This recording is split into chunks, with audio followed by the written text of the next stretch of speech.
মানে প্রশংসিত, আবার ওনার আরেকটা নাম হলো আহমাদ। আহমাদ মানে যিনি সবচাইতে বেশি প্রশংসা করে, ঠিক কিনা? আবার কিয়ামতের দিন সবচেয়ে বেশি প্রশংসার নমুনা স্বরূপ প্রশংসার পতাকা নিয়ে তিনি দাঁড়িয়ে থাকবে। প্রশংসার পতাকা নিয়ে বিশ্বনবী জান্নাতীদেরকে নিয়ে ছুটবেন জান্নাতের দিকে। এক হাতে পতাকা, আরেক হাতে জান্নাতে নক করবেন। নক করার সাথে সাথে খাজিনুল জান্নাহ, জান্নাতের রক্ষী ফেরেশতা বলবে, মান আনতা, তুমি কে? আল্লাহর হাবিব বলবেন, আনা মুহাম্মদ, আমি মুহাম্মদ সাল্লাল্লাহু আলাইহি ওয়াসাল্লাম। জান্নাতের ফেরেশতারা বলবে, ঠিক আছে, আপনার জন্যই খুলতে বলা হয়েছে, আর আমাদেরকে এই নির্দেশ দিয়ে দেয়া হয়েছে যে আপনি ছাড়া কারো জন্য যেন এই জান্নাতের দরজা আমরা না খুলি, আপনার জন্যই যেন এই দরজা খোলা হয়। পড়েন সুবহানাল্লাহ। এজন্য প্রশংসা চলবে একজনের, তিনি কে? আল্লাহর প্রশংসা করে শেষ করা যাবে? মুমিনদের বৈশিষ্ট্য সব সময় আল্লাহর প্রশংসা করে। মুমিন সব সময় পড়ে আলহামদুলিল্লাহ। সব সময় কি পড়ে? আলহামদুলিল্লাহ। সুখ আছে আলহামদুলিল্লাহর ভিতরে। সুখ আছে কিসের ভিতরে? আওয়াজ করে সবাই পড়েন তো আলহামদুলিল্লাহ। মুমিন বান্দার 4 নাম্বার গুণ হলো আস-সাইহুনা। 4 নাম্বার গুণ কি? আস-সাইহুন। আস-সাইহুনের 3টা তাফসীর এসেছে, আওয়াজ করে পড়েন কয়টা? তাফসীরে এসেছে আস-সাইহুন এর মানে হচ্ছে আস-সাইরুন মানে ভ্রমণকারী। কুল সিরু ফিল আরদি ফানজুরু কাইফা কানা আকিবাতুল মুকাজ্জিবিন। জমিনের মধ্যে তোমরা ঘুরে বেড়াও, আর যারা মিথ্যাবাদী ছিল, যারা দাম্ভিক ছিল, তাদের পরিণাম কি হয়েছে তোমরা দেখে আসো। এজন্য দেখে দেখে অনেক কিছু শেখা যায়, ঠিক কিনা? 10টা বই পড়ে আপনি যা শিখতে না পারবেন, 3 দিনের সফর থেকে আপনি বেশি শিখতে পারবেন, ঠিক কিনা? এজন্য সফর করবেন, ঘুরতে যান, মিশরে যান, মিশরের পিরামিডে যান। এই পিরামিডের ভিতরে ফেরাউনের লাশ রাখা হয়েছিল, এখন সেখান থেকে এনে মিশরের জাদুঘরে রাখা হয়েছে। আপনি দেখলে বুঝবেন কেমন করে আল্লাহ একজন দাম্ভিক বাদশাকে শুটকির মতো বানিয়ে রাখতে পারে। ফাইভ এলাকায় যান, ওখানে গেলে আপনি কারুনের ধ্বংসস্তূপ দেখতে পাবেন, যেখানে কারুনের সমুদয় সম্পদ সহ আল্লাহ জামিনের ভিতরে গেড়ে দিয়েছে। সম্পদের মালিক হয়ে সম্পদের পাহাড় বানিয়ে যারা দাম্ভিকতা দেখায়, তাদের নমুনা কি হতে পারে সেখানে আছে না নাই? আপনি জর্ডানে চলে যান, ওখানে আছে আল বাহরুল মাইয়িত, মৃত সাগর, ইংরেজিতে বলে ডেড সি, মৃত সাগর আছে না? সল্টের ডেনসিটি এত বেশি এই সাগরে থাকবে। প্রশংসার পতাকা নিয়ে বিশ্বনবী জান্নাতীদেরকে নিয়ে ছুটবেন জান্নাতের দিকে। এক হাতে পতাকা, আরেক হাতে জান্নাতে নক করবেন। নক করার সাথে সাথে খাজিনুল জান্নাহ, জান্নাতের রক্ষী ফেরেশতা বলবে, মান আনতা, তুমি কে? আর যারা মিথ্যাবাদী ছিল, যারা দাম্ভিক ছিল, তাদের পরিণাম কি হয়েছে তোমরা দেখে আসো।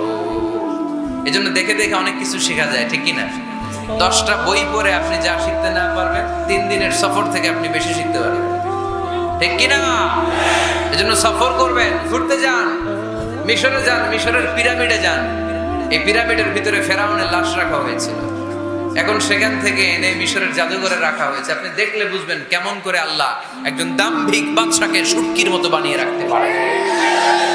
ফাইভ এলাকায় যান, ওখানে গেলে আপনি কারুনের ধ্বংসস্তূপ দেখতে পাবেন। প্রশংসার পতাকা নিয়ে বিশ্বনবী জান্নাতীদেরকে নিয়ে ছুটবেন জান্নাতের দিকে। এক হাতে পতাকা, আরেক হাতে জান্নাতে নক করবেন। নক করার সাথে সাথে খাজিনুল জান্নাহ, জান্নাতের রক্ষী ফেরেশতা বলবে, মান আনতা, তুমি কে? আল্লাহর হাবিব বলবেন, আনা মুহাম্মদ, আমি মুহাম্মদ সাল্লাল্লাহু আলাইহি ওয়াসাল্লাম। জান্নাতের ফেরেশতারা বলবে, ঠিক আছে, আপনার জন্যই খুলতে বলা হয়েছে, আর আমাদেরকে এই নির্দেশ দিয়ে দেয়া হয়েছে যে আপনি ছাড়া কারো জন্য যেন এই জান্নাতের দরজা আমরা না খুলি, আপনার জন্যই যেন এই দরজা খোলা হয়। পড়েন সুবহানাল্লাহ। এজন্য প্রশংসা চলবে একজনের, তিনি কে? আল্লাহর প্রশংসা করে শেষ করা যাবে? মুমিনদের বৈশিষ্ট্য সব সময় আল্লাহর প্রশংসা করে। মুমিন সব সময় পড়ে আলহামদুলিল্লাহ। সব সময় কি পড়ে? আলহামদুলিল্লাহ। সুখ আছে আলহামদুলিল্লাহর ভিতরে। সুখ আছে কিসের ভিতরে? আওয়াজ করে সবাই পড়েন তো আলহামদুলিল্লাহ। মুমিন বান্দার 4 নাম্বার গুণ হলো আস-সাইহুনা। 4 নাম্বার গুণ সময় পড়ে আলহামদুলিল্লাহ। সব সময় কি পড়ে? আলহামদুলিল্লাহ। সুখ আছে আলহামদুলিল্লাহর ভিতরে। সুখ আছে কিসের ভিতরে? আওয়াজ করে সবাই পড়েন তো আলহামদুলিল্লাহ। মুমিন বান্দার 4 নাম্বার গুণ হলো আস-সাইহুনা। 4 নাম্বার গুণ কি? আস-সাইহুন। আস-সাইহুনের 3টা তাফসীর এসেছে, আওয়াজ করে পড়েন কয়টা? তাফসীরে এসেছে আস-সাইহুন এর মানে হচ্ছে আস-সাইরুন মানে ভ্রমণকারী। কুল সিরু ফিল আরদি ফানজুরু কাইফা কানা আকিবাতুল মুকাজ্জিবিন, জমিনের মধ্যে তোমরা ঘুরে বেড়াও আর যারা মিথ্যাবাদী ছিল, যারা দাম্ভিক ছিল, তাদের পরিণাম কি হয়েছে তোমরা দেখে আসো। এজন্য দেখে দেখে অনেক কিছু শেখা যায়, ঠিক কিনা? 10টা বই পড়ে আপনি যা শিখতে না পারবেন, 3 দিনের সফর থেকে আপনি বেশি শিখতে পারবেন, ঠিক কিনা? এজন্য সফর করবেন, ঘুরতে যান, মিশরে যান, মিশরের পিরামিডে যান। এই পিরামিডের ভিতরে ফেরাউনের লাশ রাখা হয়েছিল, এখন সেখান থেকে এনে মিশরের জাদুঘরে রাখা হয়েছে। আপনি দেখলে বুঝবেন কেমন করে আল্লাহ একজন দাম্ভিক বাদশাকে শুটকির মতো বানিয়ে রাখতে পারে। ফাইম এলাকায় যান, ওখানে গেলে আপনি কারুনের ধ্বংসস্তূপ দেখতে পাবেন, যেখানে কারুনের সমুদয় সম্পদ সহ আল্লাহ জামিনের ভিতরে কেটে দিয়েছে। সম্পদের মালিক হয়ে সম্পদের পাহাড় বানিয়ে যারা দাম্ভিকতা দেখায়, তাদের নমুনা কি হতে পারে সেখানে আছে না নাই? আপনি জর্ডানে চলে যান, ওখানে আছে আল বাহরুল মাইয়িত, মৃত সাগর, ইংরেজিতে বলে ডেড সি, মৃত সাগর আছে না? সল্টের ডেনসিটি এত বেশি এই সাগরে, এই সাগরে কোনো মানুষ ডুবে না। আপনি ধপাস করে সাগরে পড়লে ডুববেন না, আপনি ভেসে থাকবেন, কারণ লবণের পরিমাণ খুব বেশি। এই সাগরের ভেতরে কোনো মাছ জন্মায় না, কোনো মাছ নাই, কোনো ব্যাঙ নাই, কোনো কাঁকড়া নাই, কিচ্ছু নাই, শ্যাওলাও জন্মায় না। এত লবণ, এটা গজবের জায়গা। লূত আলাইহিস সালামের কওমের লোকেরা সমকামিতা করত, ছেলে ছেলেতে বিয়ে, মেয়ে মেয়েতে বিয়ে। ইদানিং বাংলাদেশেও ঢুকতেছে এটা, নাউজুবিল্লাহ পড়বেন না? এগুলোর ঠেকায় দেওয়া যাবে? এগুলোকে রুখে দেওয়া যাবে? মুসলমান সাবধান, খুব সাবধানে থাকতে হবে। এগুলো দেখেন, এগুলো যদি আপনি দেখেন তাহলে আল্লাহর প্রতি ভয় বাড়াই দিবে কে? তাহলে সাইহুনের প্রথম ব্যাখ্যা হচ্ছে সাইরুনা। সাইহুনের 2 নম্বর তাফসীর হচ্ছে সাইমুনা। তাফসীরে এসেছে আস-সাইহুন মানে হচ্ছে আস-সাইমুন, রোজাদার। রোজা রাখেন না আপনারা? রমজান মাস আসতেছে না কয়েক মাস পরে? রমাদানের রোজা যারা রাখে তারা হচ্ছে সাইহুন। আবার নফল রোজা যারা রাখে, সোমবার বৃহস্পতিবার আল্লাহর হাবিব রোজা রাখতেন, আপনারা মাঝে মাঝে রাখেন। আরাফার রোজা রাখতেন আল্লাহর হাবিব, আশুরার রোজা রাখতেন। প্রতি মাসের আইয়ামুল বীদ 13, 14, 15 এই 3 দিনের রোজা রাখতেন।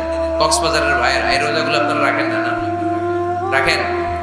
মুরব্বীরা রাখতে চায়, অনেক বোনেরা জিজ্ঞেস করে যে কখন রোজা রাখলে ভালো হবে, এদেরকে এগুলো জানাই দিবে। রোজা রাখার কি ফজিলত শুনেন। ইন্না ফিল জান্নাতি সামানিয়াতু আবওয়াব, জান্নাতে 8টা দরজা আছে। কয়টা? মিনহা বাব ইউসাম্মা আর-রায়্যান, সেখানে স্পেশাল একটা দরজা আছে, ওইটার নাম আর-রায়্যান। লা ইয়াদখুলুহু ইল্লা সাইমুন, রোজাদাররা ছাড়া কেউ ওই রায়্যান দরজা দিয়ে ঢোকার সুযোগ পাবে না। মান দাখালাহু লাম ইয়াজমা আবাদা, একবার রায়্যান দরজা দিয়ে যে ব্যক্তি ঢোকার সুযোগ পাবে, কিয়ামতের জন্য তার গলার তৃষ্ণা মিটিয়ে দিবে কে?